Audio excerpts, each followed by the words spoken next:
Idéalement, dans votre fiction, tous les personnages répondent à un certain schéma.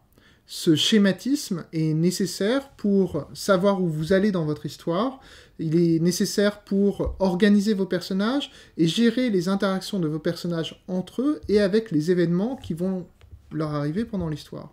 Le schématisme que je propose, c'est un schématisme qui repose sur la distinction entre l'attitude du personnage et la nature du personnage.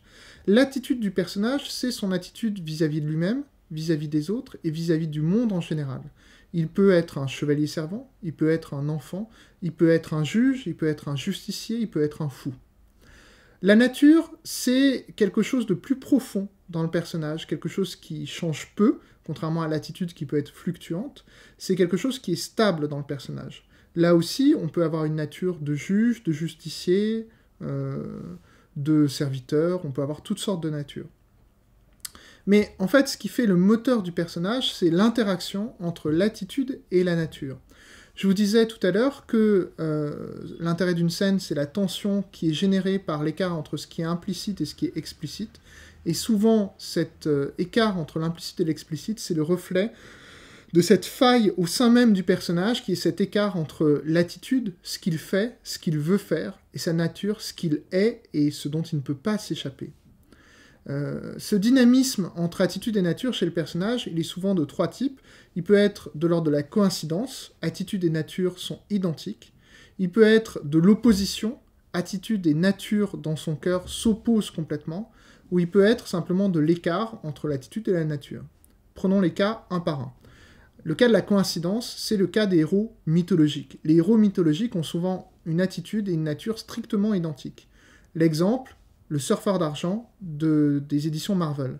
Le surfeur d'argent est un super-héros, c'est un extraterrestre qui a un surf d'argent, dont le corps est en argent, et qui va de planète en planète pour prévenir les habitants des planètes qu'arrive un grand monstre, Galactus, qui va dévorer leur monde.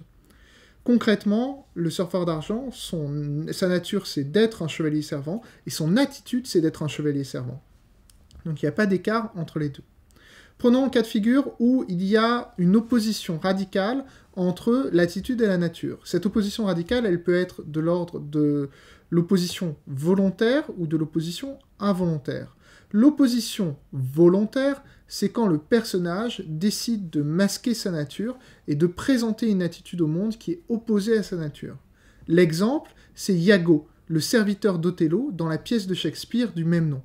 Iago se présente comme le fidèle serviteur d'Othello, c'est donc son attitude, mais sa nature, c'est d'être le mal complet. Alors c'est un personnage secondaire, donc lui, il ne traverse pas cette odyssée qui est l'odyssée de la révélation de la nature.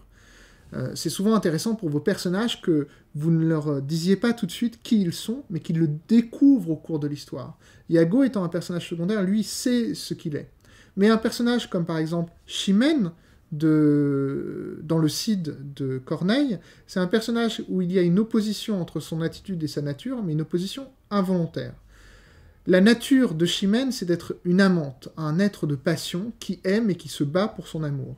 Son attitude, c'est d'être un personnage qui respecte l'ordre établi, qui respecte ses parents, qui respecte les conventions morales et qui a un sens du devoir très établi. Vous voyez bien à quel point il peut y avoir une tension entre ces deux pôles du personnage. Ensuite, le dernier cas de figure, c'est le cas de figure où l'attitude et la nature, sans être en opposition, sont distincts. Le personnage du bourgeois gentilhomme, dans Le bourgeois gentilhomme de Molière, est un personnage de ce type-là. Le bourgeois gentilhomme, sa nature, c'est d'être un ambitieux, c'est-à-dire que c'est un personnage de la bourgeoisie qui veut intégrer la noblesse, et son attitude, c'est de vouloir apprendre, c'est-à-dire qu'il fait venir chez lui des maîtres pour apprendre de ces maîtres les choses qui lui permettront de changer son statut social. Mais vous voyez bien que c'est pas exactement la même chose d'être un ambitieux et d'être un élève ou un enfant qui veut apprendre. C'est un très fort potentiel comique, mais aussi un potentiel dramatique. Ce qui vous rappelle, en fait, que les personnages comiques doivent être construits avec le même sérieux que les personnages tragiques.